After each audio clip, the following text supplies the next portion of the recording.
오늘은 정말 충격적인 이야기를 들려드리려고 해요. 둘째 딸을 낳던 날의 일이에요. 12시간의 긴 진통 끝에 겨우 아이를 낳았습니다. 온몸이 다 아프고 기진맥진한 상태였죠. 그런데 시어머니가 갓 태어난 아기를 한번 보시더니 표정이 싹 굳어지셨어요. 그리고는 이렇게 말씀하셨습니다. 괜찮아. 둘째는 아들이겠지. 가 출산한 며느리에게 축하는커녕 이런 말을요. 하지만 진짜 충격은 따로 있었어요. 둘째도 딸이라는 걸 알게 되었을 때 병원에서 집으로 오는 차 안에서 시어머니가 이런 말씀을 하셨거든요. 아들 못 낳으면 며느리도 아닌 거 알지? 차 안이 순간 조용해졌어요. 남편은 운전대만 잡고 있었고 저는 뱃속의 아기가 미안해서 배를 쓰다듬었어요. 더 충격적인 건 남편의 반응이었어요. 집에 와서 따져 물었더니 남편이 뭐라고 했는지 아세요? 엄마 마음도 이해해봐. 우리 집안이 그런 분위기야. 아내보다 어머니 편을 드는 남편. 그때 깨달았어요. 아, 나는 이 집에서 정말 아무것도 아니구나. 셋째를 임신했을 때는 더 심했어요. 시어머니가 마지막 통보를 하셨거든요. 이번에도 딸이면 너도 각오해라. 무슨 각오요? 이혼 각오요? 다행히 쌍둥이 중에 아들이 있어서 그제야 며느리 자격을 인정받았지만 아들을 낳고서야 비로소 인간 취급을 받는다니 이게 우리의 현실이었습니다. 여러분이라면 어떻게 하셨을까요? 이런 시어머니, 이런 남편과 계속 살 수 있으셨을까요? 다음 이야기에서는 이 모든 상황이 어떻게 변해갔는지 들려드리겠습니다. 안녕하세요. 노후사연 충전소입니다. 저는 김미영입니다. 올해 50살 간호사로 살아온 세월이 25년이 넘었습니다. 20년 전으로 거슬러 올라가 보겠습니다. 대학병원에서 근무하던 간호사 시절, 그 사람은 제약회사 영업사원이었어요. 키는 크지 않았지만 단정한 정장을 입고 늘 미소를 띠고 있던 사람이었죠.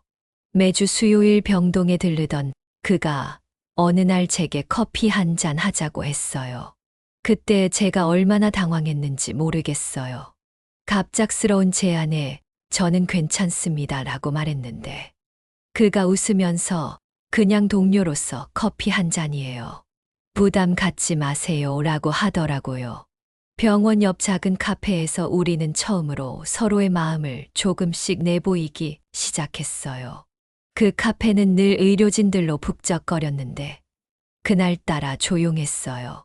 창가 자리에 앉아 따뜻한 아메리카노를 마시며 이런저런 이야기를 나눴죠. 그의 한마디가 참 따뜻했어요. 간호사님이 환자를 돌보시는 거 보면 정말 대단해요.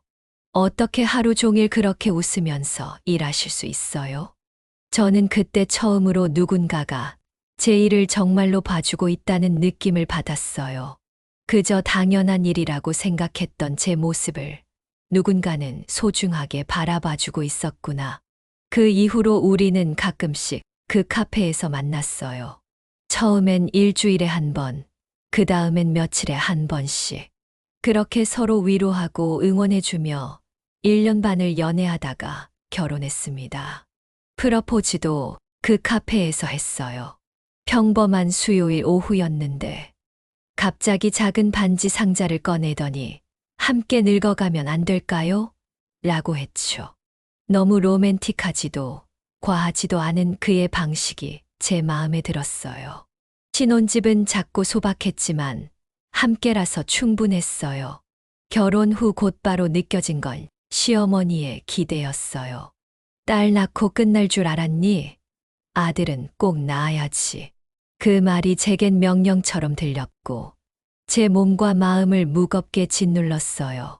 첫째가 딸이었을 때 시어머니는 무표정하게 말씀하셨죠. 괜찮아, 둘째는 아들이겠지. 둘째도 딸이었어요. 그때 시어머니가 웃으며 했던 말. 아들 못 낳으면 며느리도 아닌 거 알지. 남편은 그냥 웃고 넘기면서 엄마가 원래 그래. 신경 쓰지 마. 하지만 그 말은 위로가 아니었어요. 현실을 외면하는 회피일 뿐이었죠. 셋째를 가졌을 때는 정말 간절했어요. 이제 제발 아들이었으면. 간절함보다는 압박감이 저를 힘들게 했습니다. 결과는 이란성 쌍둥이, 딸과 아들. 시어머니는 기뻐하며 말했어요. 이제 됐네. 아들이 생겼으니 그때부터 진짜 전쟁이 시작되었어요. 제 하루는 이랬어요. 아침 아이들 식사, 등원 준비, 빨래, 설거지. 오후 쌍둥이 기저귀, 분유, 큰애들 간식, 저녁 준비. 밤 10시 요양병원, 야간 근무 출근. 새벽 6시 퇴근 후 다시 아이들, 아침 차리기. 잠은 하루에 3시간 남짓, 다리는 늘 퉁퉁 부어 있었어요. 그런데 시어머니는 어느 날 이렇게 말했어요. 집에 있는 사람이니까 밖에 일하는 거 당연하지. 그 말에 정말 눈물이 났어요. 내가 집에서 논다고 생각하시는구나. 남편에게 속상함을 털어놓으면 돌아오는 말들은 늘 같았어요. 그냥 좀 참고 넘어가. 엄마 마음 몰라서 그래. 처음엔 정말 이해하려고 노력했어요. 시어머니도 나름대로 아들을 사랑하는 마음에서 나온 말씀이라고 생각하려 했죠. 하지만 시간이 지날수록 그 말들은 저를 더 깊이 상처 입혔어요. 어느 날은 시어머니가 이런 말씀을 하셨어요. 며느리가 이렇게 예민하면 집안이 편할 날이 없겠네. 그 말을 들은 남편은 아무 말도 하지 않았어요. 그날 밤 저는 남편에게 물었어요. 당신은 정말 어떻게 생각해요? 어머니 말이 맞다고 생각해요? 남편은 한참을 고민하더니 이렇게 말했어요. 솔직히 나도 어떻게 해야 할지 모르겠어. 엄마와 너 사이에서 내가 뭘 할 수 있겠어. 그 말에 저는 더 이상 할 말이 없었어요. 그는 중간에서 고민하는 게 아니라 그냥 회피하고 있었거든요. 그건 변명이었고 저는 점점 투명인간이 되어갔어요. 아이들 앞에서는 웃었지만 문 닫힌 욕실 안에서는 울었어요. 샤워를 하면서 눈물을 흘려도 아무도 모르니까 그때만큼은 마음껏 울 수 있었어요. 빨래를 개면서도 설거지를 하면서도 이유 없이 눈물이 났어요. 특별한 사건이 있어서가 아니라 그냥 일상이 너무 무거웠거든요. 남편도 점점 무기력해져 갔어요. 회사 일로 지쳐 있는 듯 했고 집에 와도 말없이 방으로 들어가 누웠어요. 처음엔 회사 일이 힘들구나 싶어서 이해하려 했어요. 하지만 점점 그의 모습이 달라졌어요. 주말에도 나가거나 집에 있어도 스마트폰만 보고 있었죠. 가족과의 대화는 점점 줄어들었고 아이들도 아빠와 거리감을 느끼기 시작했어요. 제가 괜찮아 하고 물으면 피곤해라는 말만 했죠. 뭐가 그렇게 피곤한지 이야기해봐 라고 하면 말해봤자 너도 모를 거야 라고 하더라고요. 그때부터 우리 사이에 벽이 생긴 것 같았어요. 서로의 마음을 나누는 대신 각자 혼자 견디고 있었죠. 우리 둘 다 삶을 견디는 사람이 되어갔어요.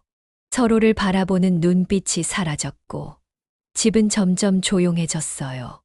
예전엔 저녁 식탁에서 하루 있었던 일들을 나누곤 했는데 이제는 밥을 먹으면서도 말이 없었어요. 아이들도 눈치를 보기 시작했어요. 큰아이가 어느 날 이런 말을 했어요. 엄마, 아빠는 왜 우리랑 이야기 안 해요? 그 질문에 어떻게 대답해야 할지 막막했어요. 어느 날 남편이 이런 말을 했어요. 여기 오면 남의 집 같아. 그 말은 제게 치명타였어요.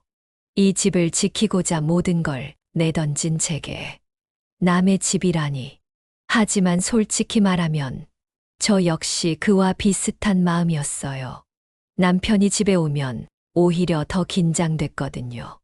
또 무슨 말을 할까, 또 어떤 상황이 벌어질까 싶어서요. 우리 여기까지인 것 같아. 그리고 담담하게 도장을 찍었습니다. 서로를 위해 내린 가장 슬프고 조용한 결단이었어요. 내 아이를 책임져야 했고, 경제적인 문제도 상당했어요. 아이 아빠가 양육비를 보내주기는 했지만, 생활은 여전히 막막했죠. 혼자서 내 아이를 키운다는 게 얼마나 힘든 일인지 그때 처음 깨달았어요.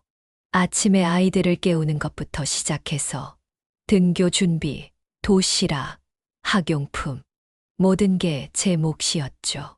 특히 아이들이 아플 때가 가장 힘들었어요. 밤에 열이 나면 혼자서 해열제 먹이고 응급실에 데려가고 그럴 때마다 내가 정말 혼자구나 하는 생각이 들었어요. 경제적으로도 빠듯했어요. 간호사 월급으로 내 아이 키우며 전세금까지 마련하기가 쉽지 않았거든요. 야간 근무를 늘리고 주말에는 개인 간병도 했어요. 아이들에게 미안한 마음이 컸어요. 엄마가 바빠서 미안해, 조금만 기다려줘라는 말을 하루에도 몇 번씩 했죠. 그럴 때마다 아이들은 괜찮아요, 엄마라고 말해 주었지만 그 말이 오히려 더 미안하게 만들었어요. 다시 종합병원으로 복직했어요. 예전 직장 선배가 도움을 줘서 자리를 구할 수 있었죠. 그 즈음 동생네 사업이 힘들어져서 주말 부부를 할 때였는데 제 아이들을 돌봐주기로 했어요. 그 결정을 내릴 때 정말 마음이 아팠어요. 아이들과 떨어져 살아야 한다니 엄마로서 실격인 것 같았거든요. 하지만 현실적으로 다른 방법이 없었어요. 저는 생활비를 지원하고 아이들과는 주말 가족으로 흩어져 살았어요. 금요일 저녁이 되면 아이들을 보러 가고 일요일 저녁에 다시 돌아오는 생활. 처음엔 정말 견디기 힘들었어요. 아이들도 처음엔 많이 울었어요. 특히 막내들은 엄마는 왜 우리랑 안 살아요? 라고 계속 물었죠. 그 질문에 어떻게 대답해야 할지 정말 가슴이 찢어지는 것 같았어요. 힘든 나날이었지만 아이들이 저를 이해해 줬어요. 시간이 지나면서 아이들도 상황을 받아들이기 시작했고 오히려 제가 올 때를 더 기다려주고 반겨주었어요. 아이들의 성장과 여유, 시간이 흘러 아이들이 자라면서 조금씩 숨 쉴 틈이 생겼어요. 하지만 그 과정이 순탄하지만은 않았어요. 특히 첫째와 둘째는 사춘기를 겪으면서 저에게 많은 원망을 했어요. 엄마가 이혼해서 우리가 이렇게 된 거잖아요. 친구들은 다 엄마 아빠랑 같이 사는데 우리만 왜 이래요? 그런 말들을 들을 때마다 가슴이 찢어지는 것 같았어요. 아이들에게는 제가 가정을 지키지 못한 무능한 엄마로 보였을 테니까요. 첫째는 특히 반항이 심했어요. 고등학교 때는 거의 집에 들어오지 않았고 연락도 잘 안 받았어요. 엄마는 자기 인생만 생각하잖아요. 라는 말을 던지고 나가버리기 일쑤였죠. 둘째도 마찬가지였어요.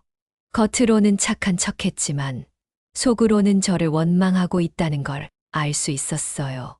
엄마, 진짜 행복해요. 우리 버리고 혼자 사는 게. 그 말을 들었을 때 정말 숨이 막혔어요.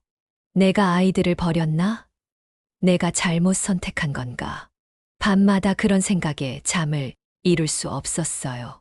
그래서 아이들과 진솔한 대화를 나누기로 했어요. 첫째가 대학교 1학년이 되었을 때였어요. 엄마가 미안해. 너희들이 원하는 가정을 만들어주지 못했어. 그런데 엄마도 사람이야. 엄마도 행복할 권리가 있다고 생각해. 처음엔 첫째가 화를 냈어요. 그럼 우리는 어떡해요? 엄마 행복이 우리보다 중요해요? 아니야. 엄마가 웃을 수 있어야 너희에게도 진짜 사랑을 줄 수 있어. 그 대화 이후로 조금씩 달라지기 시작했어요. 첫째는 대학에 진학하면서 독립적으로 생활하게 되었고, 세상을 보는 눈이 넓어지면서 저를 이해하기 시작했어요. 어느 날 첫째가 전화를 했어요. 엄마, 친구 엄마들 보니까 엄마가 얼마나 힘들었는지 알겠어요. 미안해요. 그 말을 듣고 펑펑 울었어요. 오랫동안 맺혔던 마음이 풀리는 기분이었거든요. 둘째도 마찬가지였어요. 대학교 2학년이 되어서야 제게 이런 말을 했어요. 엄마, 이제 이해해요. 그때 너무 이기적이었어요. 그리고 제가 도현 씨와 만나는 걸 알게 되었을 때도 엄마가 웃는 모습이 오랜만에 보기 좋아요. 지금은 가끔 만나서 서로의 근황을 나누는 좋은 관계가 되었어요. 큰아이들이 대학생이 되면서 독립했고, 오히려 제 연애를 응원해 주기까지 해요. 셋째와 넷째는 중학생, 고등학생이 되어 아빠가 양육을 맡게 되었어요. 사실 그 결정을 내릴 때 정말 마음이 복잡했어요. 아이들을 아빠에게 보내는 것이 정말 맞는 일인지, 특히 막내들은 아직 어렸거든요. 하지만 현실적으로 생각해 보니 그게 아이들에게도 더 좋을 것 같았어요. 제가 야간 근무를 하면서 제대로 돌봐줄 수 없었고, 아빠는 재혼 후 안정된 환경에서 아이들을 키울 수 있었거든요. 그렇게 해서 제 삶에도 다시 여유가 피어나기 시작했어요. 오랫동안 잊고 있었던 나 자신을 위한 시간이 생긴 거죠. 그리고 무엇보다 아이들이 저를 이해하고 응원해 준다는 것. 그것이 제게는 가장 큰 힘이 되었어요. 내과 과장 박도현 가명 선생님은 말수가 적고 병동에서도 조용한 편이었습니다. 언제나 단정한 흰 가운에 깨끗한 셔츠, 정갈하게 빗은 머리. 눈빛은 냉정해 보이지만 환자에게는 누구보다 따뜻한 설명을 해주던 분이었습니다. 저는 그저 병동 간호사 중 하나일 뿐이었지만 그분은 저를 이름으로 불러주었습니다. 김 간호사님, 오늘 수고 많으셨어요. 그 짧은 말에 괜히 마음이 간질거렸습니다. 어느 날 야간 근무를 마치고 나오는 길, 옥상 휴게 공간에 멍하니 앉아 있는데 그가 조용히 다가와 말했습니다. 여기 이 시간에 자주 계시네요. 저는 당황하며 일어섰고 그는 말렸습니다. 괜찮습니다. 그냥 같이 있어도 되죠.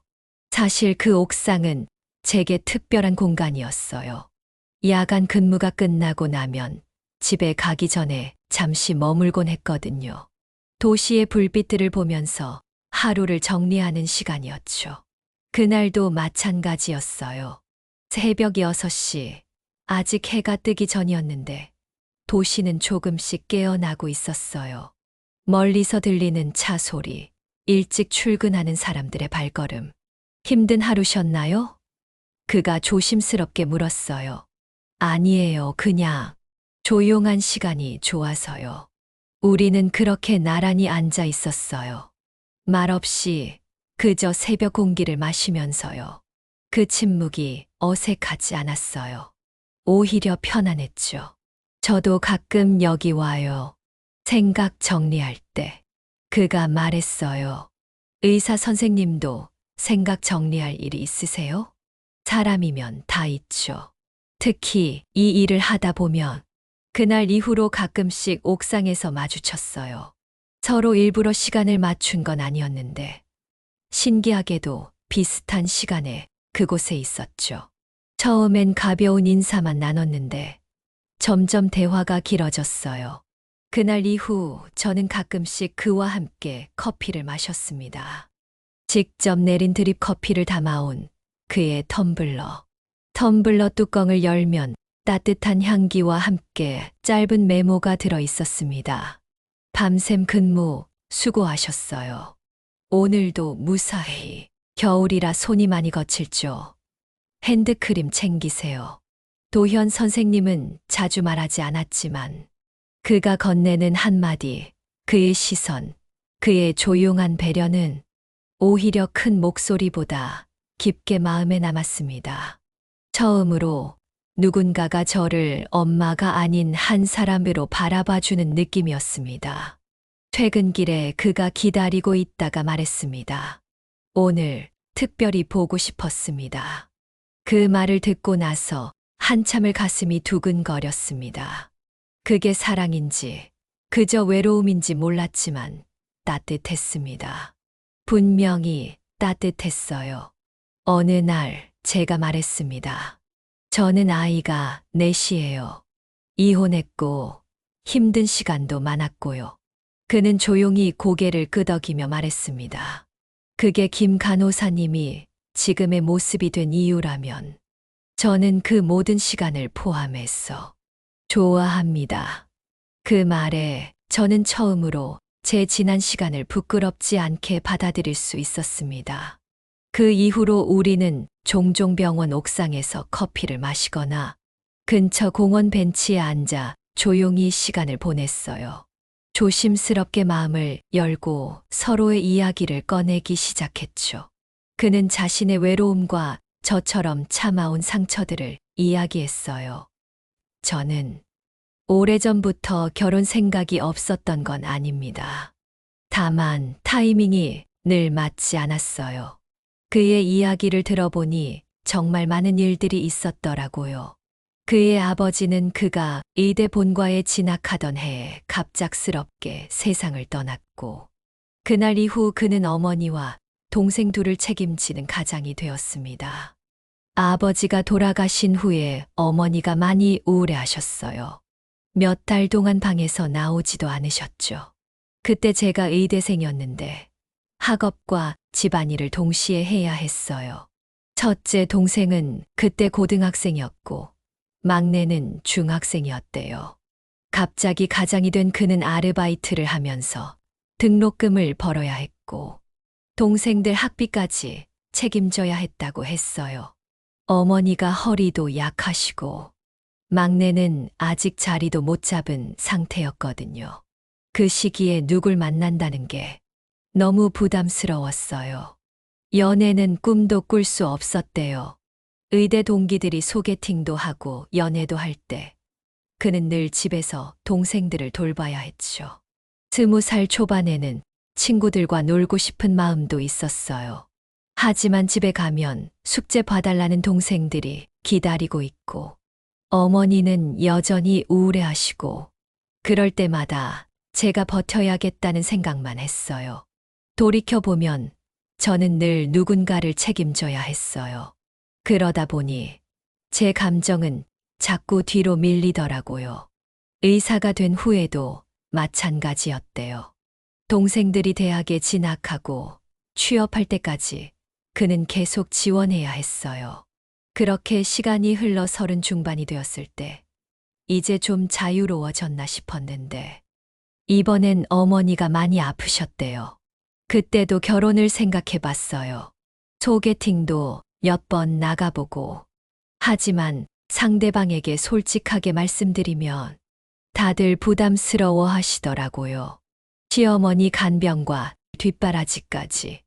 그 말에 저는 조용히 고개를 끄덕였습니다. 그의 시간도 저처럼 누군가를 지키느라 흘러가 버린 세월이었습니다.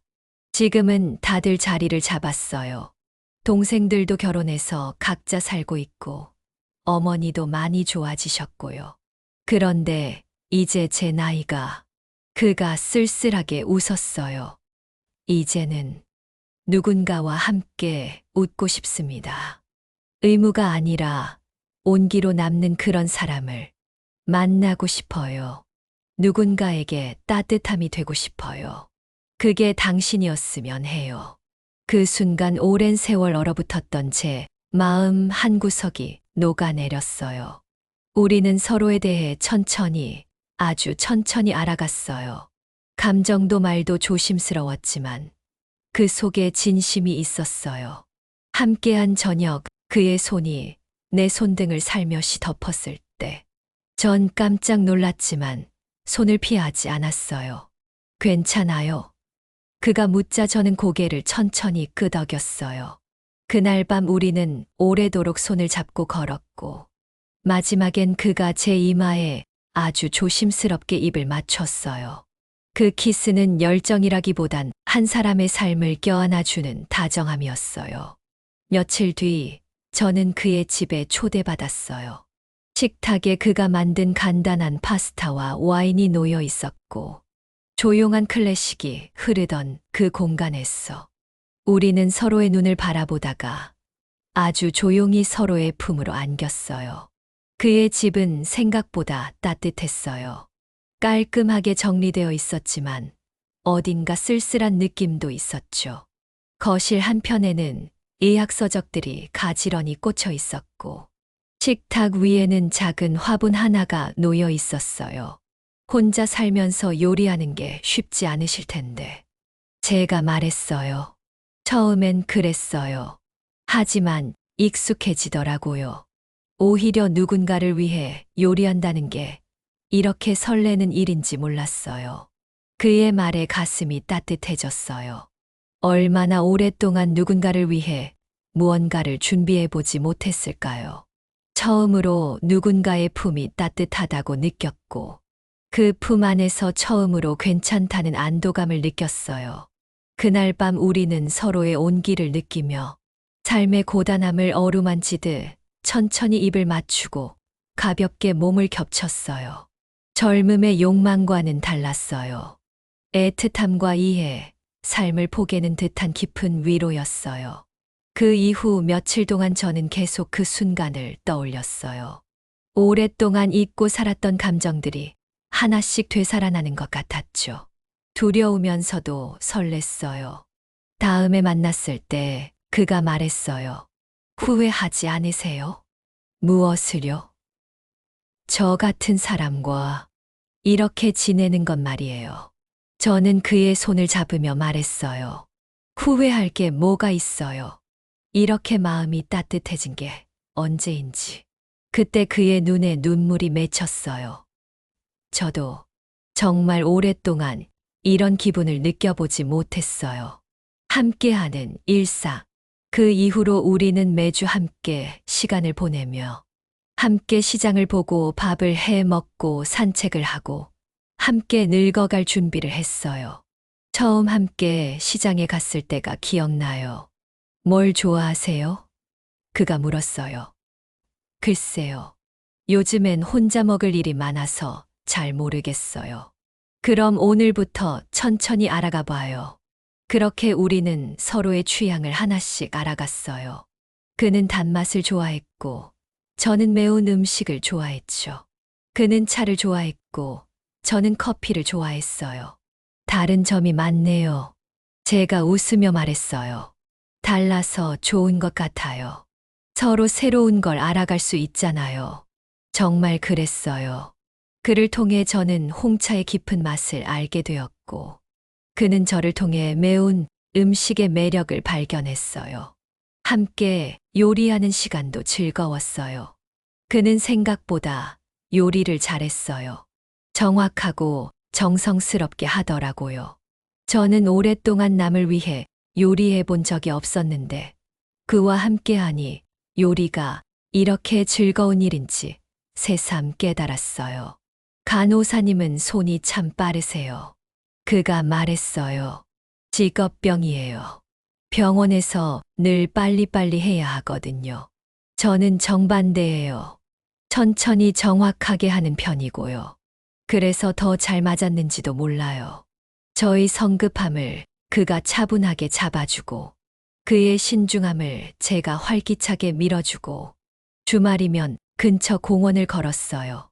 처음엔 어색해서 할 말을 찾기 바빴는데, 시간이 지나면서 말없이 걷는 것도 편해졌어요. 이렇게 걷는 것만으로도 좋네요. 그가 어느 날 말했어요. 저도요. 혼자 걸을 때와는 다른 느낌이에요. 가끔은 벤치에 앉아 사람들을 구경했어요. 연인들, 가족들, 혼자 걷는 사람들. 저희도 저런 시간들을 가져볼까요?